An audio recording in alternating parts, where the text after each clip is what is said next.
Welcome back to the deep dive. All right, settle in. If you're listening to this late at night, maybe keep a low light on. Grab your comfiest blanket. Yeah, yeah. And maybe, just maybe, glance over your shoulder now and then. Exactly. Because tonight, oh man, we are digging into this absolutely massive stack of research we've been reading. It's kind of wild. We're talking about the science behind the spooky. Yeah, it's that exact spot, Yeah. where physics and physiology and, like, psychology all just crash together right into what we've always called the supernatural. That blurry line, right? Yeah. Where the things you swear you saw or heard or felt, maybe, just maybe, they're actually your own brain doing its amazing, sometimes glitchy thing. Or maybe it's the environment itself, like the Yeah. subtle energies of the earth, things we don't normally notice. Our reading today, it's this really deep exploration of how all this stuff, the science might explain, well, pretty much everything, from those bone-chilling ghost sightings to UFO encounters and even like the really profound stuff, near-death experiences. Right, NDEs. And the big takeaway, the thing that just blew my mind reading all this is that, honestly, your own mind is way, way weirder and maybe even spookier than any ghost story out there. Oh, absolutely. Yeah. It really is. And we've pulled out some genuinely, like, bonkers stuff from the research that's going to stick with you. For weeks, probably. Yeah. And what I love, the reading kind of suggests, is that the scientific explanation doesn't actually make it less mysterious. It just kind of shifts the mystery, makes it internal, inside us, instead of some external thing. Okay, yeah, totally. So we have to lead with the hook, right?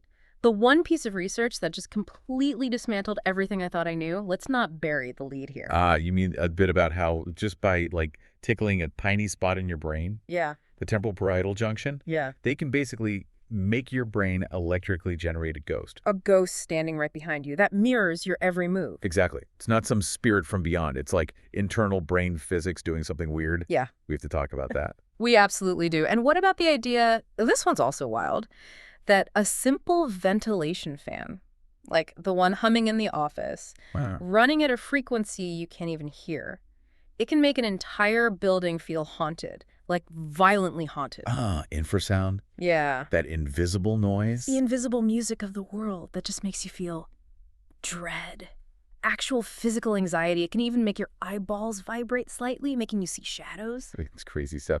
And then, okay, shifting gears to the really profound end of things, near-death experiences. Yeah. We'll get into how that famous tunnel of light, well, the science suggests it might not be a doorway to the afterlife. Right. It's more like your visual system. Pretty much. Your visual system gracefully, biologically shutting down as oxygen levels drop.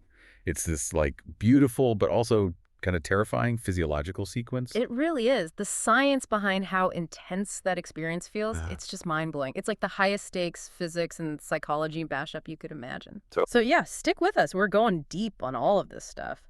So what do you think, listening out there?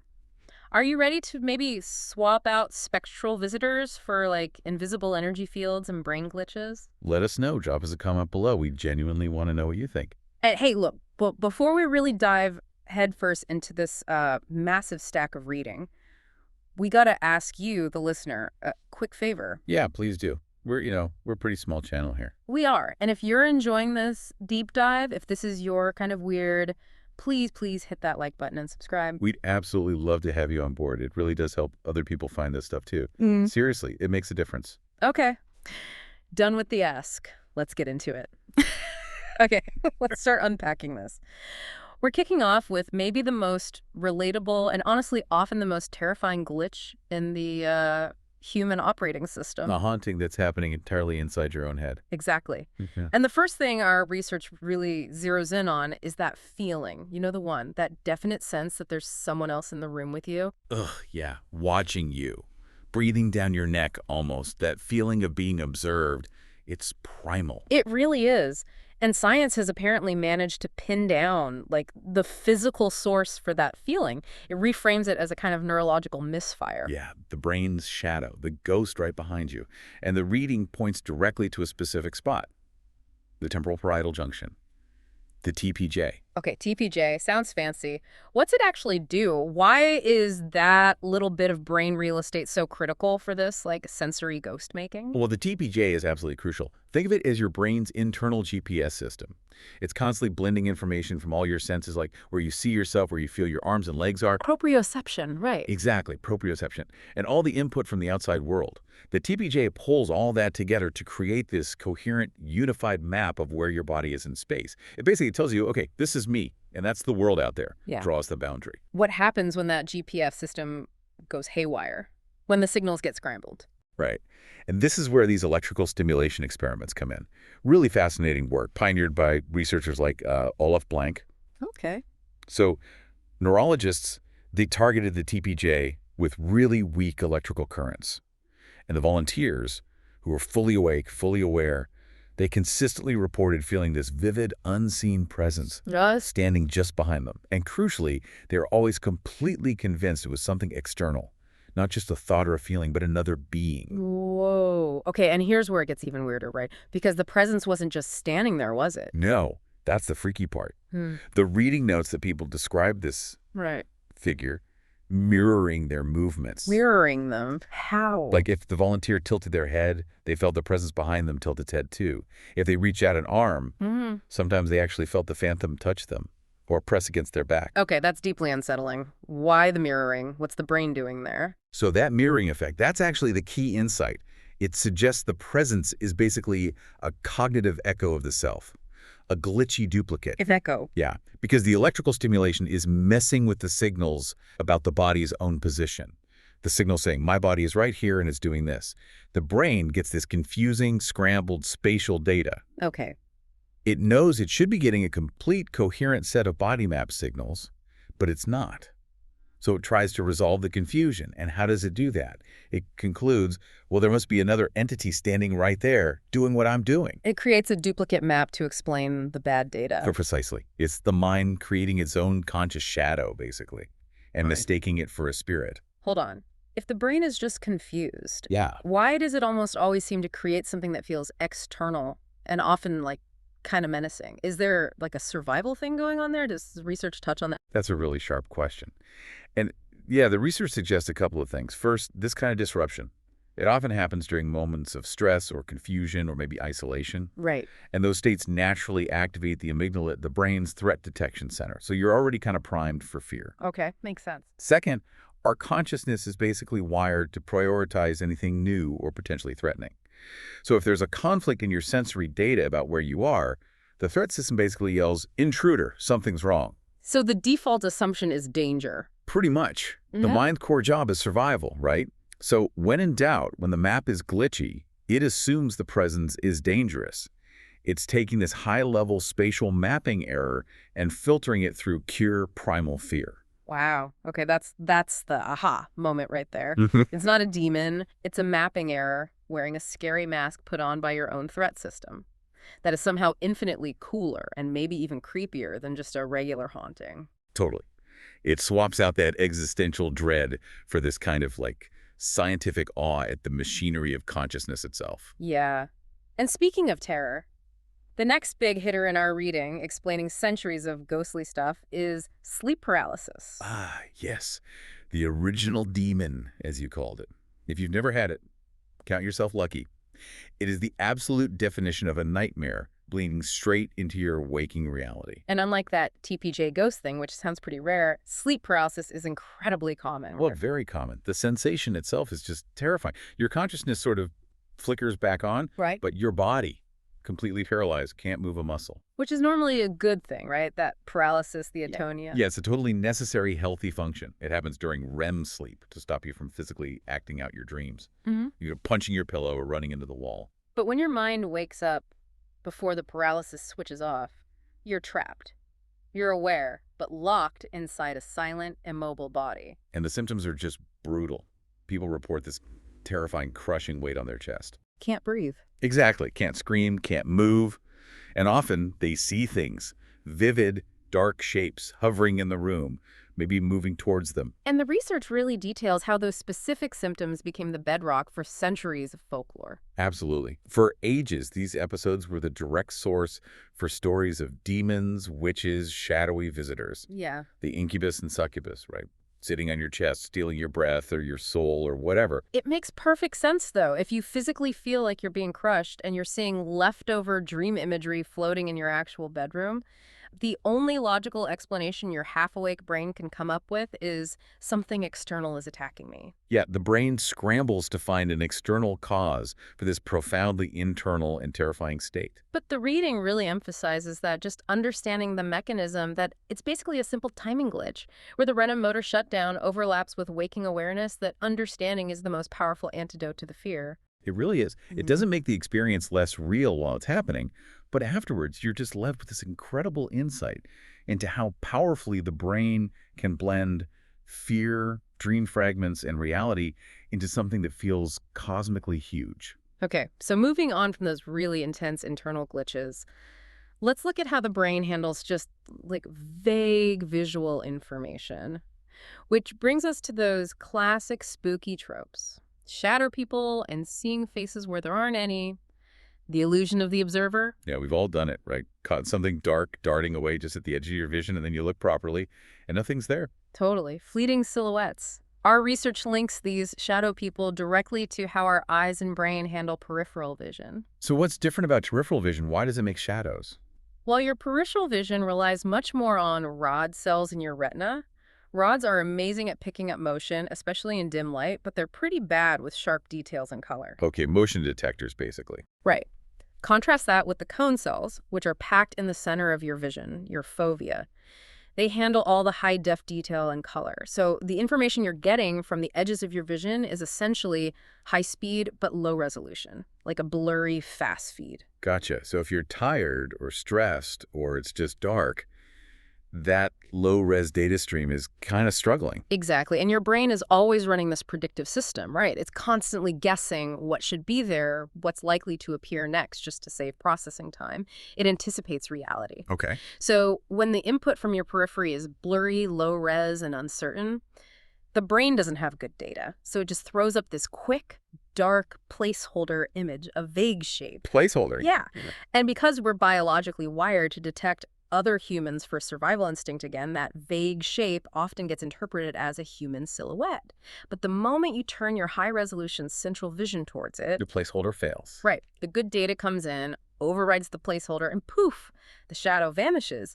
That's a great way to put it. The brain throwing up a quick, dark placeholder, like the visual cortex doing a quick draw guess. And this whole pattern-seeking thing, it's ancient, which leads us straight into pareidolia, seeing faces in random stuff. Tree bark, clouds, shadows, burnt toast, the man in the moon, the face on Mars. Yeah, and it's not us being silly. Our reading really hammers home that this is a deep survival reflex. Think about it. Way back when, recognizing a fast friend or foe was critical. So the human brain is just hyper-optimized to spot that basic pattern. 2 eyes, a mouth, even if the data is super ambiguous. And that instinct is still firing away today, turning visual noise into meaning. It's why people see Jesus in their breakfast, or religious figures in Smithers patterns, or ghostly shapes in grainy photos or dusty windows. The mind imposes familiar, human-like forms onto randomness. It confirms our built-in bias towards seeing things as animate, maybe even conscious. It just shows how hungry the brain is for connection and meaning, doesn't it? If the world doesn't give us a face, our brain's like, no problem, I'll just make one up. Okay, pretty much. Okay, so finally, in this neurological section, we need to touch on why some people seem generally more prone to these kinds of paranormal or mystical feeling experiences than others. Right. Not everyone has these intense feelings. And the research points towards something called the highly sensitive temporal lobe. Ah, back to the temporal lobe again. The hub for memory, emotions, sensory integration.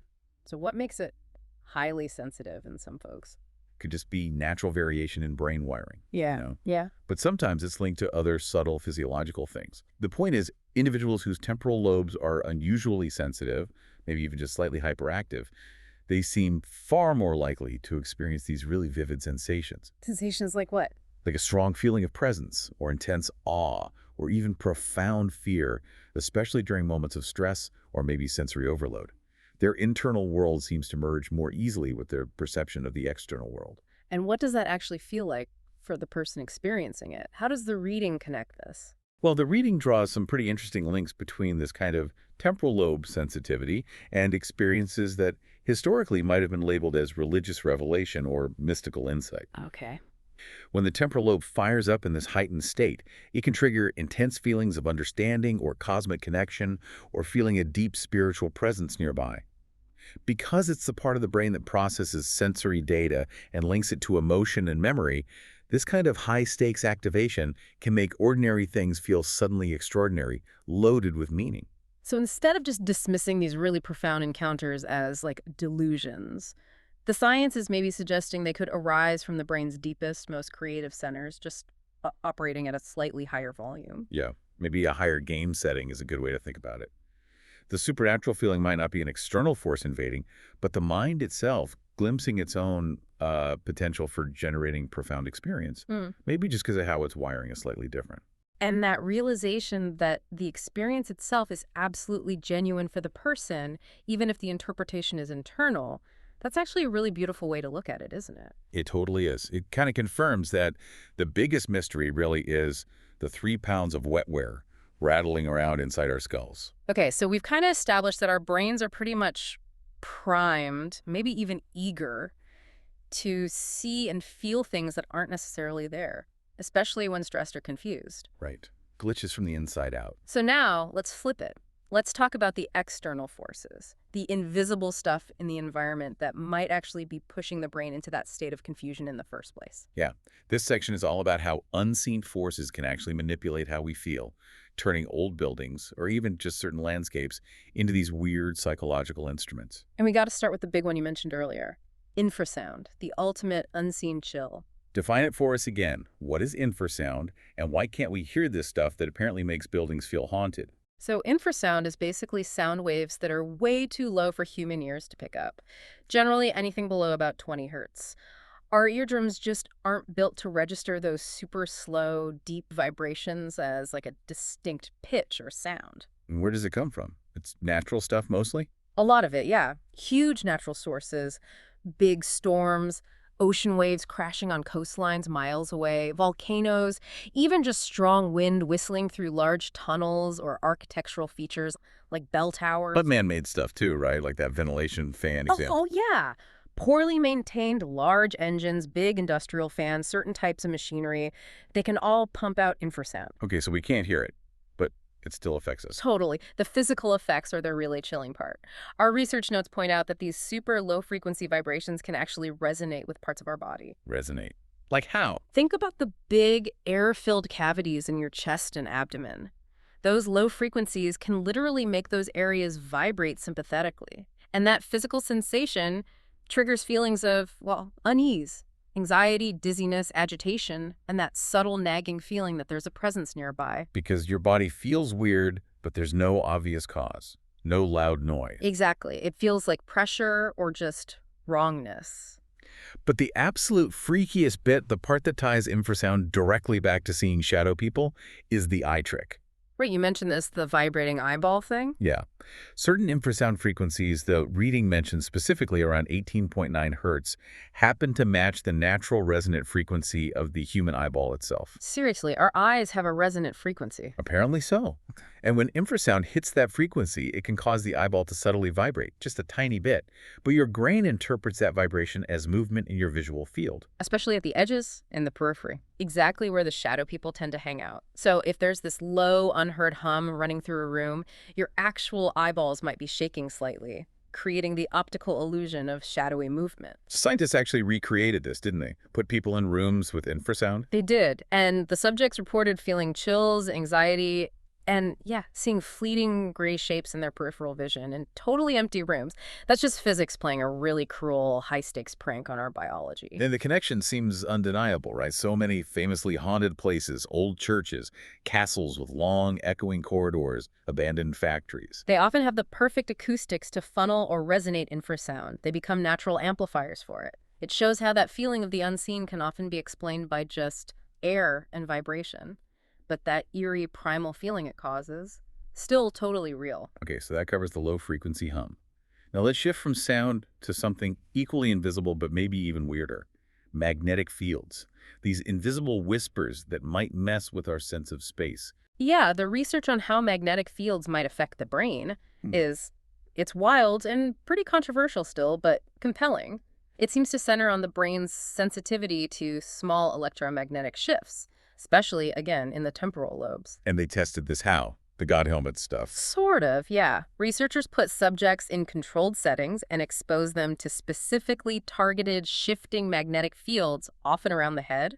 And what did people report feeling? Really vivid, intense feelings, like being observed or accompanied by someone unseen, sometimes even feeling drawn into this larger, profound presence. The key thing the research highlights is that these sensations, which felt completely real and external to the person, they seem to be internally generated by the brain reacting to those fluctuating fields. Okay, so lab conditions. But how does that connect to like a haunted house or a spooky cave? Well, the Earth itself produces natural magnetic variations all the time. Think about solar flares, atmospheric electrical charges, but also, crucially, local geology. Geology, like rocks. Yeah.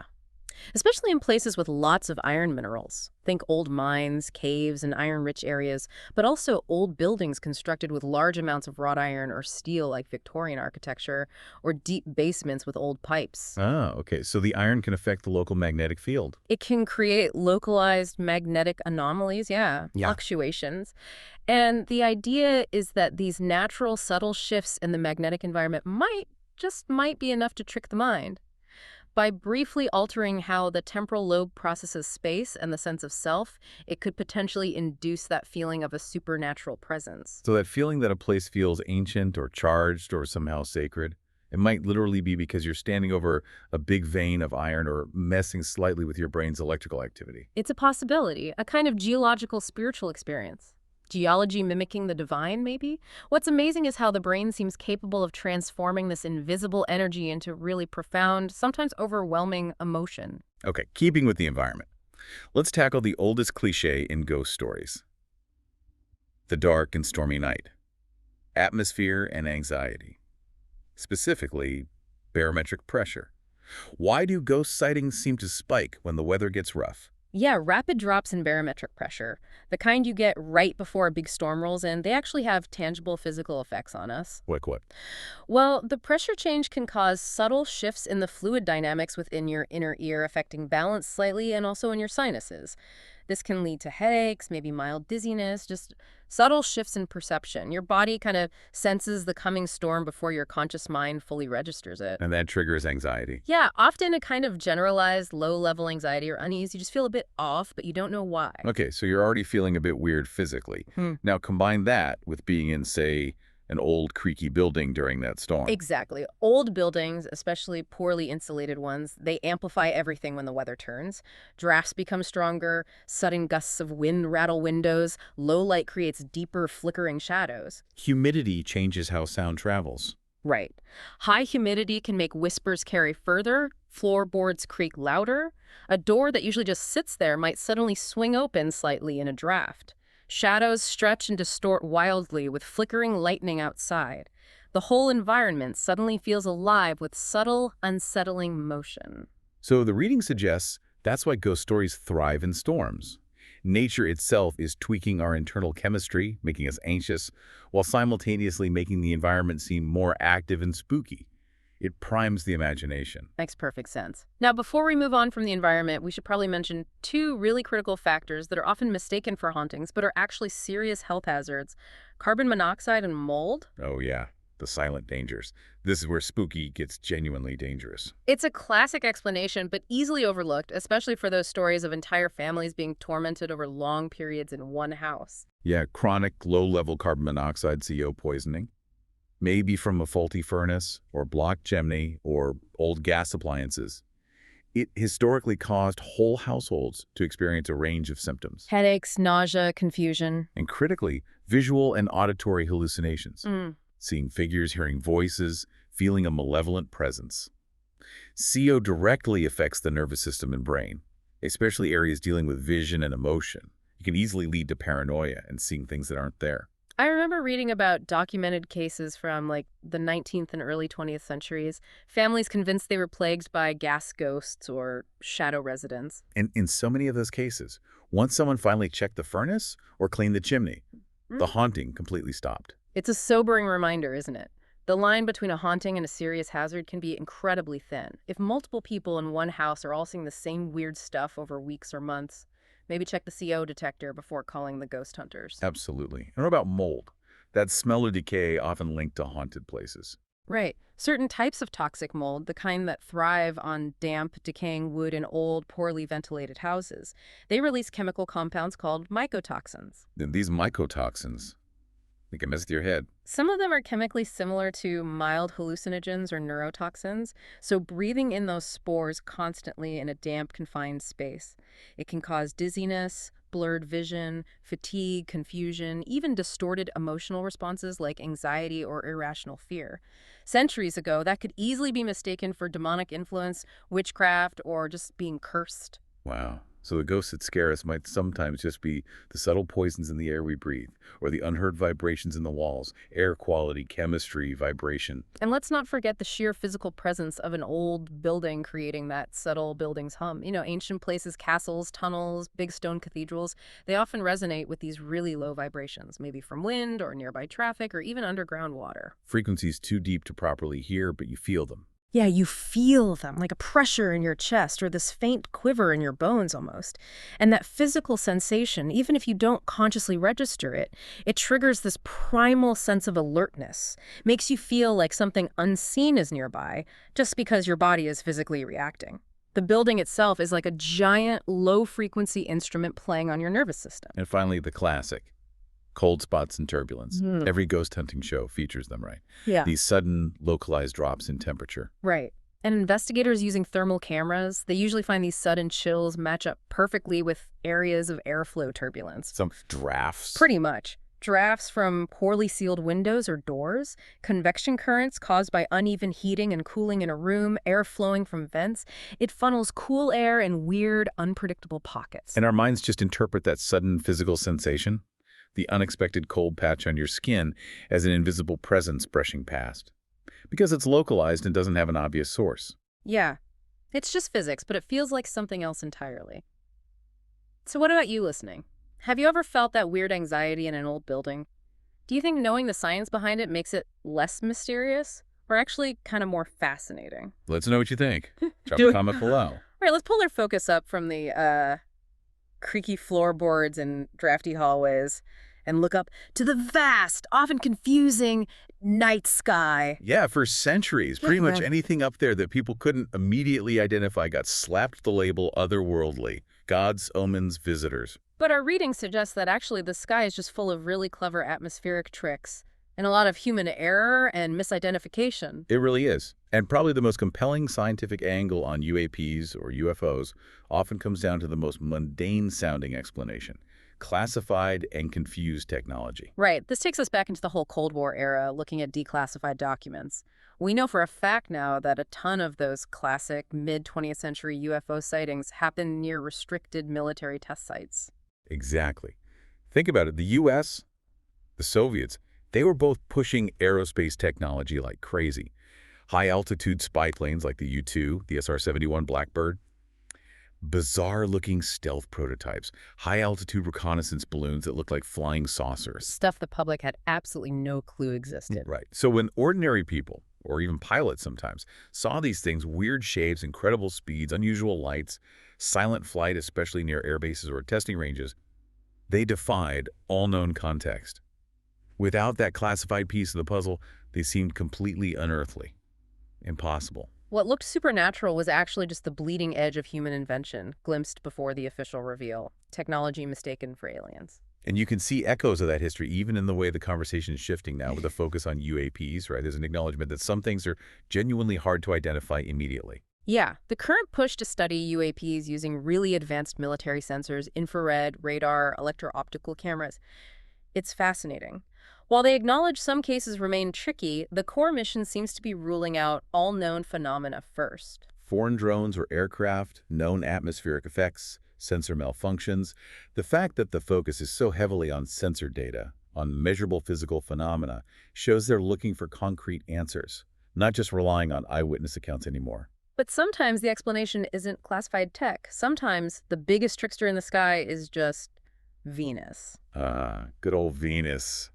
Planet of Love and apparently UFO reports. It is notoriously good at fooling people, even experienced pilots and skywatchers. Because it's so bright, right? Insanely bright. After the sun and moon, it's the brightest natural object in our sky. And when you see it low on the horizon, especially through layers of turbulent air. The atmosphere messes with the light. Totally. A process called atmospheric refraction, or scintillation. The light bends and bounces as it passes through different air densities and temperatures. So Venus's steady glow can appear to flicker wildly, change colors, seem to jump around, or even bob slowly across the horizon. It perfectly mimics a hovering, maneuvering craft. Wow. I can totally see how unnerving that would be, especially at dawn or twilight. This super bright, maybe pulsing light that just hangs there maybe seems to follow you if you're moving. Exactly. The effect gets amplified if you're moving, like driving a car. Your brain superimposes your own motion onto the refracted light, making it seem like the light is moving intelligently. Venus has been fooling people for centuries. And the atmospheric trickery isn't just visual, is it? The atmosphere can fool our machines too, leading to radar ghosts. Yeah, radar works by bouncing radio waves off solid objects. But sometimes the atmosphere itself can play tricks. When you get specific conditions like layers of warm air sitting on top of cool air called thermal inversions or atmospheric ducting. What happens then? Those layers can act like a mirror or a lens for radio waves. They can bend the radar signals, making them bounce back to the antenna from weird angles or travel way further than they normally would, even over the horizon. And that creates what on the screen? Phantom targets, echoes, blips on the radar screen where there's absolutely nothing solid. The radar is getting a return signal, but it's bouncing off an atmospheric boundary layer, not a physical object. So early radar operators must have freaked out sometime. Oh, yeah. There were definitely times during, like, WWII and the early Cold War, where operators tracked these ghosts that appeared and vanished mysteriously, causing real alarm. So you could have this weird situation, a shared hallucination almost. A pilot sees a weird light, which is just Venus doing its atmospheric dance. And at the same time, the radar operator on the ground sees a phantom blip caused by bent radio waves in the same direction. Technology and human perception, both fooled by the atmosphere, creating one confusing picture. It's a great reminder that even our most advanced science can still encounter phantoms, dancing in the data. Okay, let's move away from planets and air layers to actual, electrical phenomena. The fiery ghosts in the sky. Starting with the classic glowing orb, ball lightning. Yes. People have reported seeing these things for centuries. These eerie, luminous balls of light, sometimes drifting silently, often appearing during or after thunderstorms. Used to be explained as, spirits or will-o'-the-wisps, right? Totally. But it's now understood to be a rare but real electrical phenomenon. Right. The leading theory involves lightning striking the ground. How does that make a floating ball of light? Well, the intense heat of the lightning strike can vaporize minerals in the soil, especially silicon. This creates a cloud of tiny charged silicon particles. Okay. These particles then react with oxygen and maybe carbon in the air, forming this sort of cohesive, glowing plasmasphere. It glows because of the residual heat and the ongoing chemical reactions, and scientists have actually managed to create similar glowing spheres in labs using things like microwaves to vaporize silicon compounds. They've made these little hovering glowing balls that last for several seconds. It neatly bridges folklore and physics. And the way they move.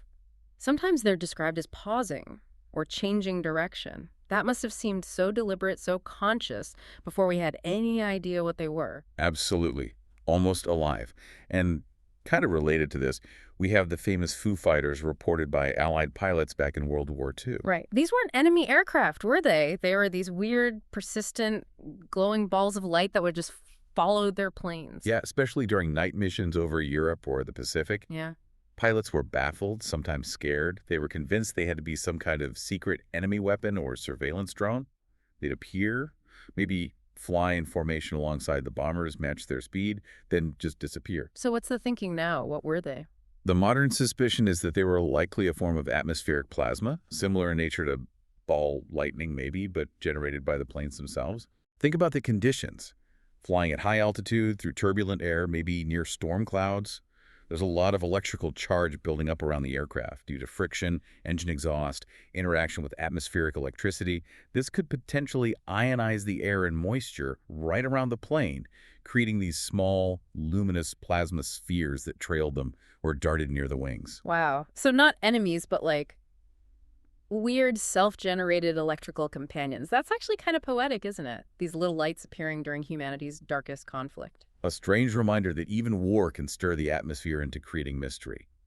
And finally, while we're talking sky stuff, we can't ignore the really big shows, meteors and bolides. Yeah, the ultimate natural fireworks. When a decent-sized chunk of rock or metal from space hits our atmosphere at incredible speed, It puts on one hell of a show. It burns up, shatters, creates these massive pulsing flashes of light that can illuminate the entire landscape, sometimes accompanied by sonic booms that sound like thunder from a clear sky.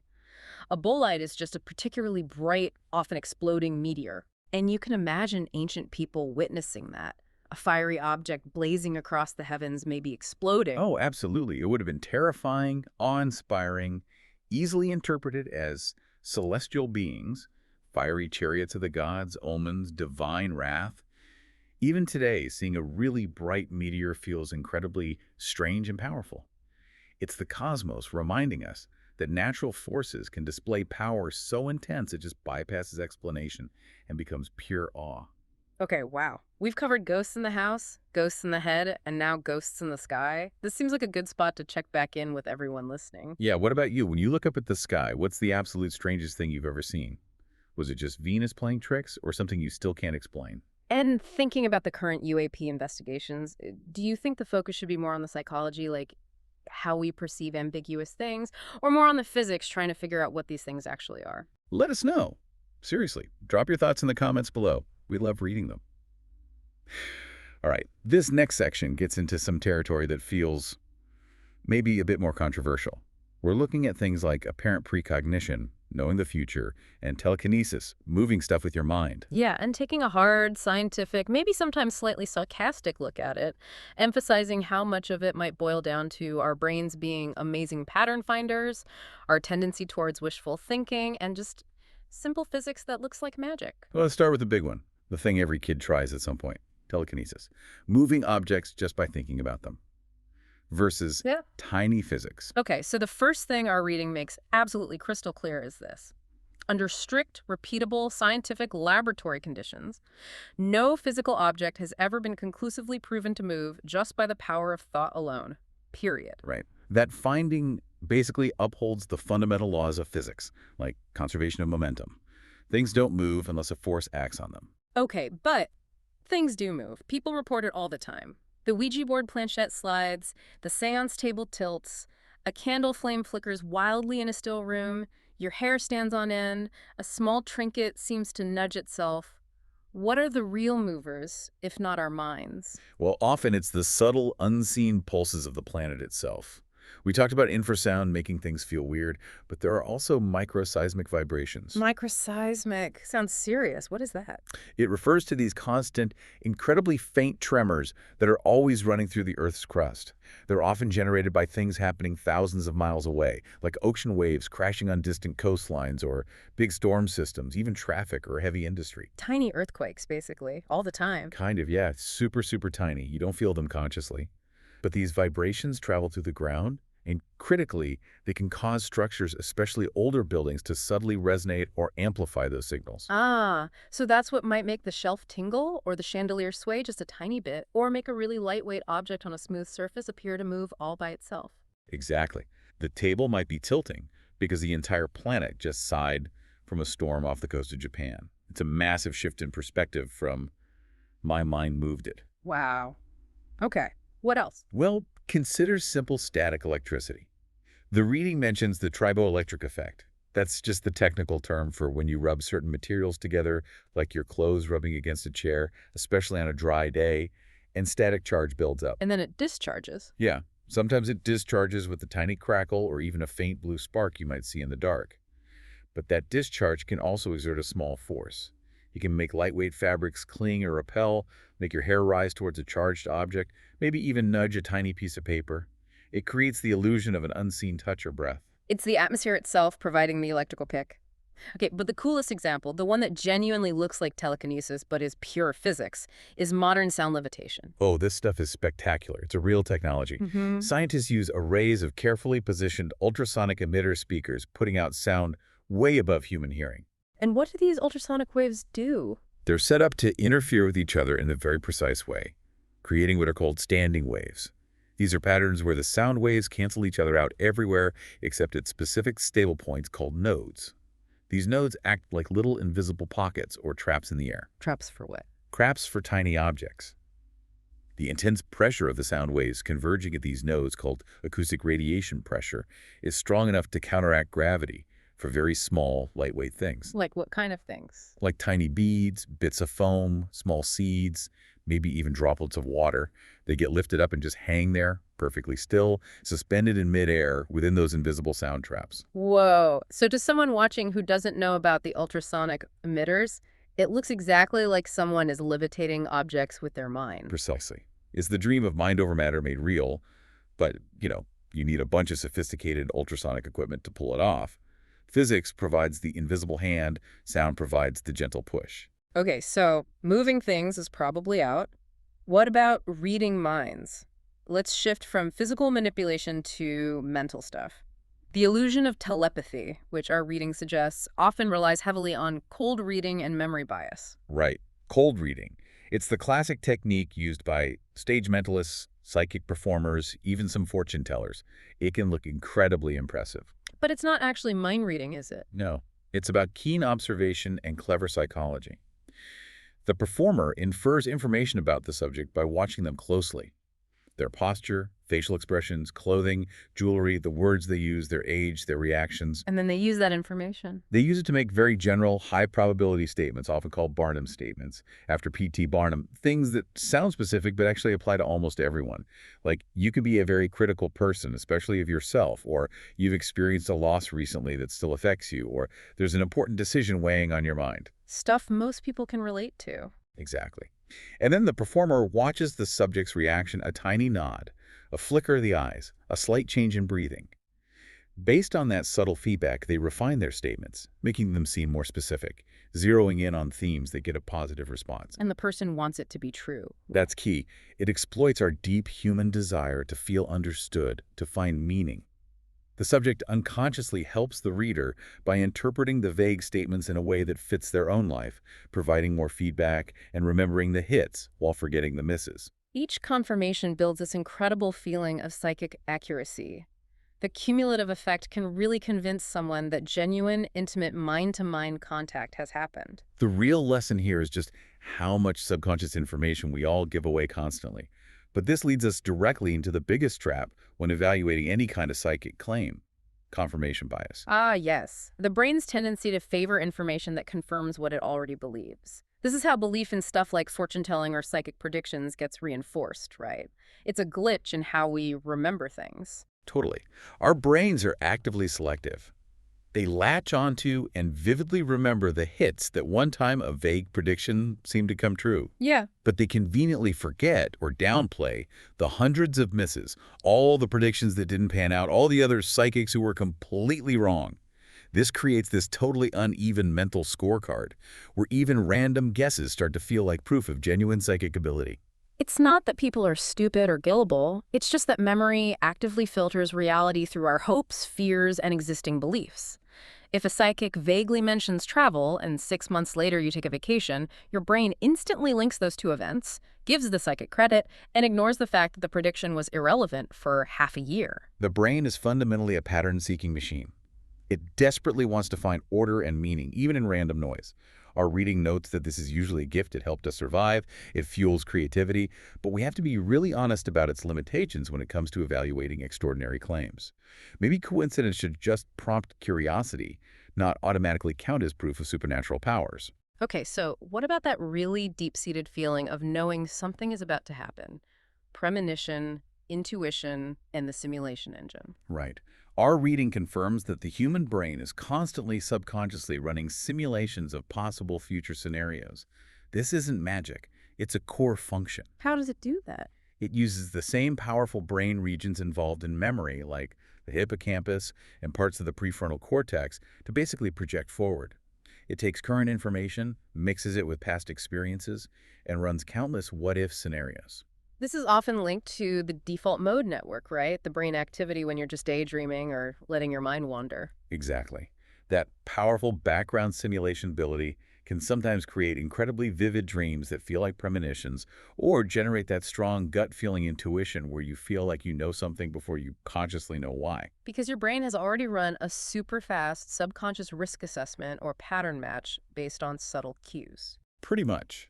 It's run the numbers, seen a likely outcome, and delivered the result as a feeling and intuition, rather than a conscious calculation. Okay, and while we're talking about brain glitches related to time and knowing, we have to mention the classic weirdness of déjà vu. Ah, yes. That uncanny, super weird certainty that this exact moment, this exact experience has already happened before. What's the leading idea on what causes that? The most common hypothesis is that it's a brief processing glitch in the brain's memory and familiarity circuits, particularly areas like the rhinal cortex. For a split second, a brand new experience gets mistakenly tagged or processed as a retrieved memory. So the familiarity signal arrives slightly before the "this is new" signal. Essentially, yeah. The brain registers, I've seen, felt, heard this before, just microseconds before it fully processes the incoming sensory data as new. It's like a tiny timing error in the filing system, creating that profound, often jarring wave of instant recognition for something that shouldn't be recognizable. And its opposite, which is even weirder sometimes, jamais vu. Right. Déjà vu is already seen. Jamais vu is never seen. It's when something incredibly familiar, your own reflection, your best friend's face, a common word you use every day, suddenly feels completely strange, alien, and unfamiliar. How does that happen? It's thought to be the flip side of the coin, a momentary failure or suppression of the brain's recognition circuits. The familiarity tag just doesn't get applied. You look at your own hand and it feels like not yours. Or you read a word like door over and over until it loses all meaning and just looks like weird shapes. Wow. Both déjà vu and jamais vu really show how incredibly fragile the brain's map of what's familiar actually is, don't they? How quickly everyday reality can become deeply uncanny just because a few neural circuits slip slightly out of sync. Totally. It suggests the very foundation of our stable reality isn't just what's out there, but the precise, reliable timing of our internal neural processing. Wild stuff. Absolutely wild. Okay, what stands out to you listening to this section? Have you ever had a moment of intuition that felt totally uncanny? Or a really strong déjà vu experience?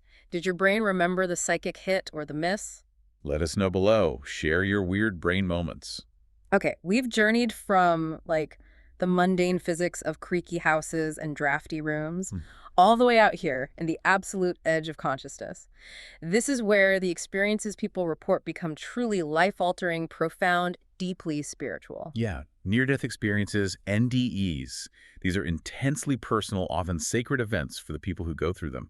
And science is only just beginning to grapple with the powerful internal chemical states that might underlie some of these common features. Right, our reading doesn't dismiss the experience, but it offers a potential biological framework, starting with the biology of transcendence, that chemical flood that happens in the brain during crisis. Exactly. That moment of extreme physiological stress, like cardiac arrest, massive blood loss, oxygen deprivation, it triggers this huge protective response in the brain. What kind of chemicals are we talking about flooding the system? It's not just one thing. It seems to be a whole cocktail designed to protect the brain and manage the crisis.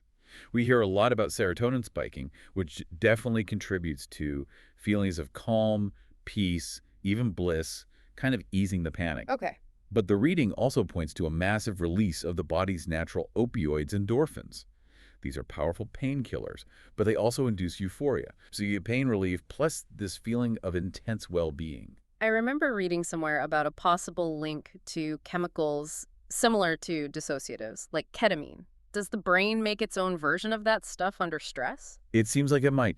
The extreme stress state can trigger the release of endogenous compounds that act on NMDA receptors, similar to how drugs like ketamine work. These naturally occurring dissociatives could contribute significantly to that classic out-of-body sensation, the feeling of floating, and a sense of profound detachment from physical reality and pain. So the brain is basically initiating this protective shutdown sequence, bathing itself in chemicals that are soothing, hallucinogenic, pain-dulling. Pretty much. It's trying to protect the neural circuits, manage the overwhelming sensory input, and maybe ease the transition, chemically speaking. That intense peace and euphoria that so many NDE survivors report, it seems deeply rooted in this self-preservation chemical cascade, the brain's final act of kindness, maybe. Wow. And this intense neurological state leads directly to maybe the most iconic image of the NDE, the tunnel of light. Yeah, that's the image everyone knows.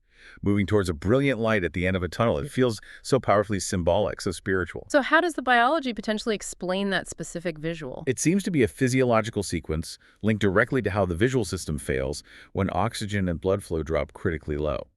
The cells in your retina don't all fail at once. Which ones go first? The cells responsible for your peripheral vision tend to fail first.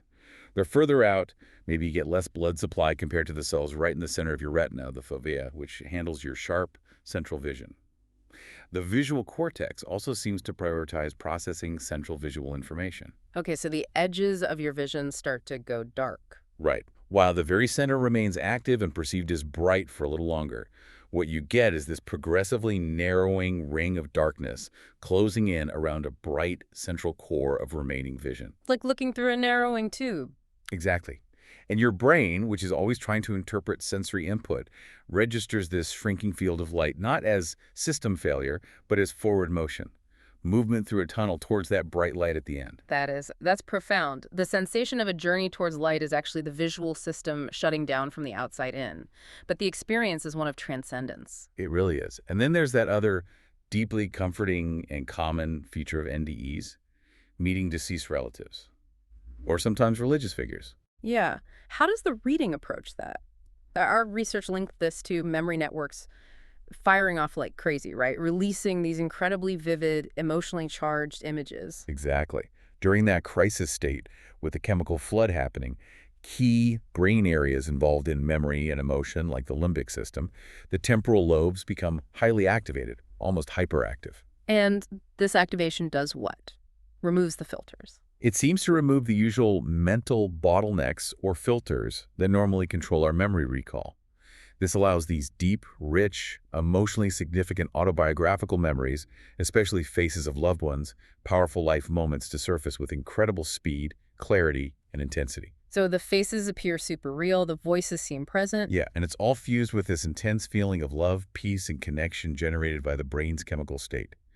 Neurological models suggest this intense internal activation creates encounters that feel completely external and real, even though they're arising within the mind's own final theater, so to speak.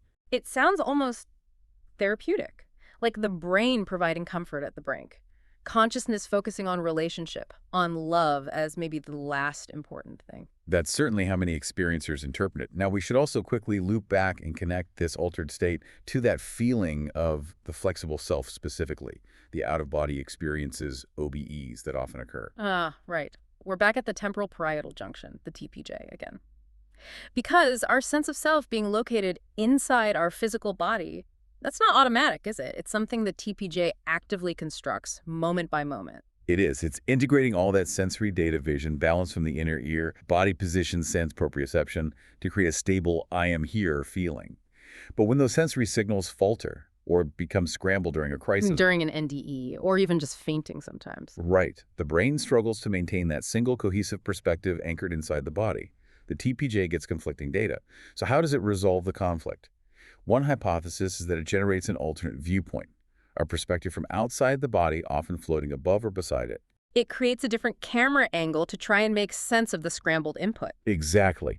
And this isn't just theory. Researchers have actually induced OBE-like sensations in labs using virtual reality. By deliberately mismatching visual and tactile feedback, they can make perfectly healthy people feel as though their consciousness has drifted out of their physical body and into a virtual avatar nearby. Wow. It really shows how amazingly flexible our sense of self, our point of awareness, actually is. It can seemingly relocate under pressure and then snap back. For many people who have OBEs, the memory of that wider, detached perspective stays with them, often bringing a sense of calm or fear reduction about death. And very briefly, the life review. That panoramic flash of your entire life, sometimes feeling like you're re-experiencing key moments, often with this profound understanding of how your actions affected others. What's the neurological idea there? Similar to meeting relatives, it's likely due to that broad, unfiltered activation of memory networks. The usual filters that prevent us from recalling everything simultaneously are bypassed. You get this rapid, condensed playback, but it's often coupled with heightened activity in empathy-related brain circuits. So you don't just see your life, you feel the impact of it on others. That's often how it's described. Yeah. Like seeing the emotional ledger of your life, often with a sense of understanding or compassion, rather than harsh judgment, whether that's purely neural bookkeeping or something more. The reported outcome is often the same. Survivors feel compelled to live differently afterwards, with more kindness, more patience. Okay, shifting gears one last time, let's move away from the crisis of the NDE to the power of simple belief and expectation in less extreme situations. Belief as medicine. The good old placebo effect. Right, and it's crucial to remember the placebo effect isn't just it's all in your head in a dismissive way. It's real physiology. Oh, sad. When a person genuinely expects relief, or healing, or a positive outcome maybe from a sugar pill they think is medicine, or a ritual they believe is powerful, that expectation itself triggers real chemical changes in the brain. Like what? The brain can release its own natural painkillers, the endorphins we mentioned. It can boost dopamine in the reward pathways, making you feel better. It can even modulate immune responses to some extent. Expectation literally activates the body's internal pharmacy. Hope becomes biochemistry. And this principle might help explain why some seemingly supernatural interventions appear to work in high-stress situations, like, say, an exorcism and resolution. Yeah, our reading touches on this carefully. It notes that many historical and even some modern cases reported as possession often have underlying links to known neurological disorders, like certain types of epilepsy, exposure to toxins like the mold or CO we discussed, or sometimes profound psychological distress, like dissociative identity disorder or severe group stress. Okay, so how might an exorcism ritual provide relief in those cases if the cause isn't actually supernatural? The power lies in the ritual itself and the belief invested in it by everyone involved. An exorcism provides this highly structured, culturally sanctioned, dramatic performance of release. A trusted authority figure declares that the entity or burden is being expelled. Transferring the weight, symbolically. Exactly. It allows the person's mind, which might be caught in a state of high anxiety, dissociation, or perceived attack, to suddenly downshift. The ritual provides explicit permission to let go of the affliction. That sudden shift from extreme alarm to perceived safety can cause a massive change in hormone levels, quiet the brain's threat circuits, and result in profound, sometimes instantaneous, physical and emotional relief. So the relief is absolutely real, even if the underlying cause wasn't demonic, but maybe neurological or psychological. Well, the ritual provides the framework for the mind to heal itself. In that sense, yeah. A blessing, a ritual, a placebo.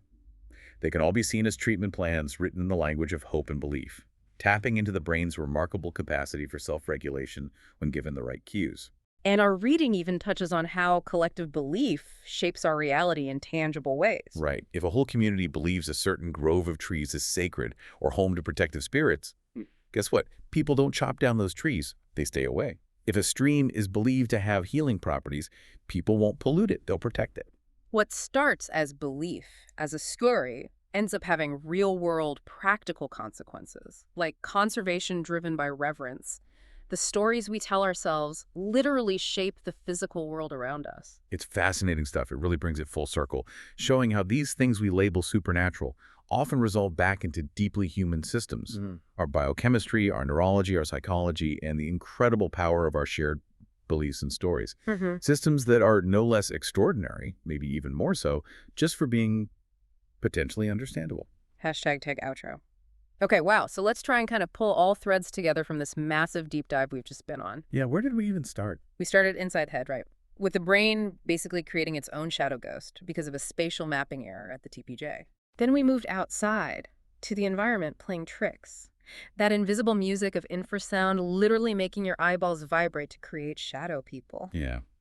Then we looked up tracking those fake UFOs caused by Venus bending light or atmospheric plasma fooling radar and pilots. Right. And then we came back inside, but in the most profound way, looking at the powerful protective brain chemistry that might underlie the peace, the tunnel of light, and the life review during near-death experiences. So the big theme, the thread running through almost all of our reading today, seems to be this.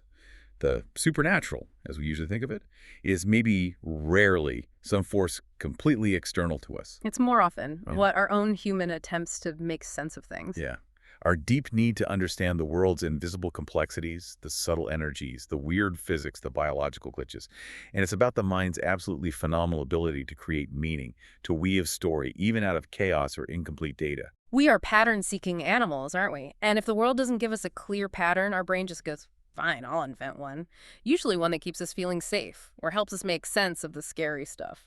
And knowing the potential scientific explanations, the tiny physics, the clever brain tricks, the subtle energies of the earth and atmosphere, it doesn't have to diminish the wonder, does it? No, not at all. If anything, it makes it cooler. Knowledge doesn't banish the mystery, it just illuminates it differently. It shows us the world is maybe way more interactive, more alive with subtle forces than we thought, and that we are deeply physically sensitive to those energies and frequencies around us, even if we don't consciously register them. Yeah.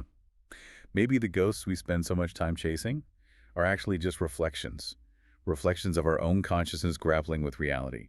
The whole phenomenon of haunting could be seen as this complex mirror, reflecting back how our minds desperately create meaning, layering symbols onto sensations until life feels contained within a narrative. Even if that narrative involves a demon sitting on your chest during sleep paralysis, which is actually just a REM sleep glitch, the story makes the terrifying feeling make sense. And maybe the final kind of provocative thought to leave everyone with tonight is this. Perhaps the biggest mystery isn't really what's out there in the dark. Maybe it's the absolutely magnificent 3-pound lump of jelly inside our own heads. Yeah.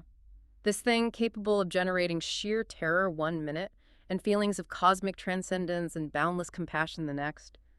Sometimes just because the air pressure changed or oxygen levels dipped slightly or a tiny electrical pulse went fizz in the temporal parietal junction. The universe is unbelievably vast and strange, no doubt. But the human mind, capable of simulating all of that and more, might be even vaster, even stranger.